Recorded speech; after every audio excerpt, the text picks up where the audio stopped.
అధికారులకు MP Etela Rajender warning ఇచ్చారు. దానికి సంబంధించిన బ్రేకింగ్ చూస్తున్నాము. ఐఏఎస్ ఐపీఎస్లు చట్ట ప్రకారం నడుచుకోవాలని చెప్పారు. బాస్ల ఆదేశాలు కాదు, రూల్స్ ప్రకారం పనిచేయాలని సూచించారు. లేకుంటే శ్రీలక్ష్మికి సహా కొందరు ఆఫీసర్లకు పట్టిన గతే పడుతుందన్నారు. ఇక తాము కూడా బుక్ రాస్తున్నామని లెక్కలతో సహా బయటపెట్టే రోజులు వస్తాయన్నారు ఈటెల రాజేందర్. లెక్కలతో సహా బయట పెట్టే రోజు వస్తుంది, తప్పించుకోలేరు. వాళ్ళు అనుకుంటారు పిల్లి కళ్ళు మూసుకొని పాలు తాగినట్టుగా భావిస్తాను, తప్పించుకోవడానికి వీల్లేదు. ఆయన అప్పుడు అన్నట్టు చూసినా రెడ్ బుక్ రాస్తున్నా అని చెప్పి మేము కూడా ఒక బుక్ రాస్తున్నాం. ఇక్కడ మేము కూడా ఒక బుక్ రాస్తాం. ఇవన్నీ వచ్చినప్పుడు తప్పకుండా కాషాయ బుక్ రాస్తాం. మేము కాషాయ బుక్ రాసిన నాడు తప్పకుండా అవుతుంది.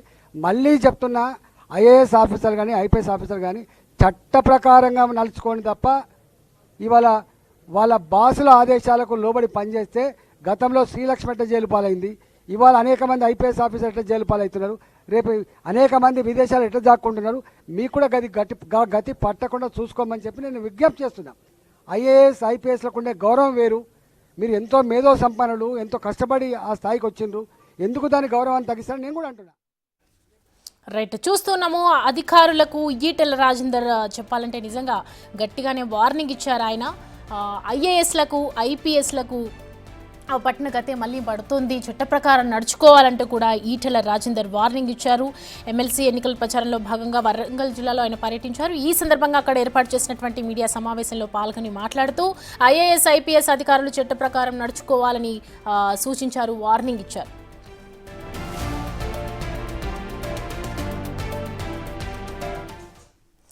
ఈ అంశానికి సంబంధించి పూర్తి డీటెయిల్స్ మా ప్రతినిధి వేణు అందిస్తారు. వేణు, ఈటెల రాజేందర్ చేసినటువంటి వ్యాఖ్యలు బాస్ల ఆదేశాలు కాదు, నిబంధనలకు లోబడి పనిచేయాలని చెప్పి వార్నింగ్ ఇస్తూ ఉన్నారు. సో ఏ విధంగా చూడాలి, అసలు ఆ వార్నింగ్ గల కారణం ఏంటి?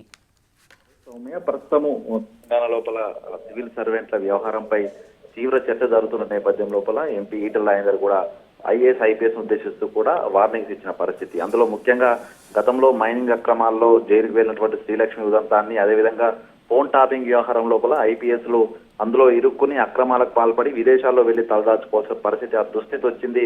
ఇట్లాంటి ఘటనలు చేస్తే మాత్రం మీ అందరికీ జాతకాలు కూడా కాషాయ బుక్ లో రాస్తాము, ఎవరిని వదిలిపెట్టమంటూ కూడా ఆయన ఆ సివిల్ సర్వెంట్ల ఉద్దేశించి కూడా తీవ్రమైన వ్యాఖ్యలు చేశారు. అయితే ఈ వ్యాఖ్యలు ఆ సివిల్ సర్వెంట్లపై చేస్తూనే ప్రభుత్వం చాలా కీలకమైంది.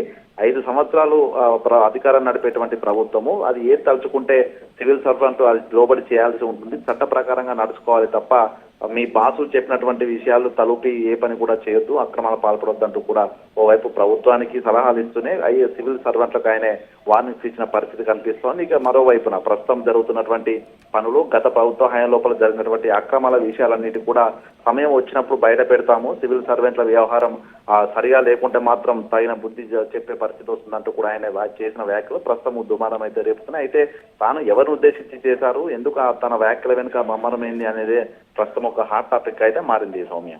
సో వేణు, ఆయన ఆరెంజ్ బుక్ అనేది రాస్తున్నాము, ప్రతి లెక్క రాస్తున్నాము, అది మెయింటైన్ చేస్తూ ఉన్నాము, ఏమేమి రాస్తున్నారు, అసలు ఏమి యాక్షన్స్ తీసుకుంటున్నారు అనేది ఉందా ఎజెండా అక్కడ? అంటే ప్రధానంగా గత నెల రోజుల క్రితం చూసాము, ఈటెల రాజేందర్ స్వయంగా ఒక ల్యాండ్ గ్రాబింగ్ విషయం లోపల ఆయన అక్కడటువంటి మీడియేటర్ పై చేయి చేసుకున్న ఘటన కూడా ఈటెల రాజేందర్ ఉటంకించారు. అంటే ఐఏఎస్లు ఐపీఎస్లే ఈ యొక్క ల్యాండ్ స్కామ్ లోపల ఇరుక్కుంటున్నారు, వాళ్ళు అక్రమార్కులకు రియల్టర్లకు వంత పాడుతూ పేదల భూములను కొల్లగొడుతున్నటువంటి అంశాన్ని ఆయన పరోక్షంగా ప్రస్తావించినట్లయింది. సో దాంతో పాటుగా కూడా గ్రామాల లోపల మద్యము, అదేవిధంగా మత్తు పదార్థాలకు సంబంధించి ఒకవేళ ఐఏఎస్లు కానీ ఐపీఎస్లు కానీ ప్రభుత్వం వాళ్ళకి స్ట్రిక్ట్ ఆర్డర్స్ ఇచ్చి ఉంటే ఏది కూడా కొనసాగదు, ఈ దందాలు కూడా ఆగుతాయంటూ కూడా చెప్పారు. అంటే కీలకంగా ఆయన ఓవైపు స్వయంగా వెళ్ళాను, మీరు అందరు చూశారు, ఓ వ్యక్తిపై దాడి చేయాల్సి వచ్చింది అంటూ కూడా ఆయన చేసిన వ్యాఖ్యలను చూస్తుంటే ల్యాండ్ సెటిల్మెంట్ల విషయం లోపలే సివిల్ సర్వెంట్ల అంశమే ఆయన కీలకంగా మాట్లాడినట్టుగా తెలుస్తుంది. అందులో భాగంగానే తన ఎంపీ నియోజకవర్గమే కావచ్చు, తాను గతం లోపల ఎమ్మెల్యేగా పనిచేసినటువంటి హుజురాబాద్ నియోజకవర్గం కావచ్చు, భారీగా ల్యాండ్ గ్రాబింగ్ జరుగుతున్నాయి, అందులో అధికారులే పాలు పంచుకున్నటువంటి అంశాన్ని ఆయన చెప్పినట్టయింది. అయితే ప్రధానంగా ల్యాండ్ కు సంబంధించి అంశాలనే ఆయన ప్రస్తావించారు. సో మొత్తానికి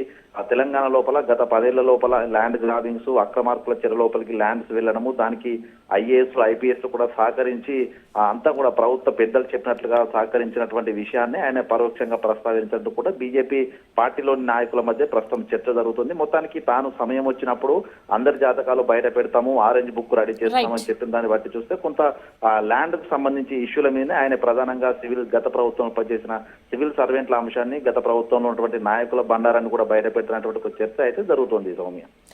thanks for the updates Venu.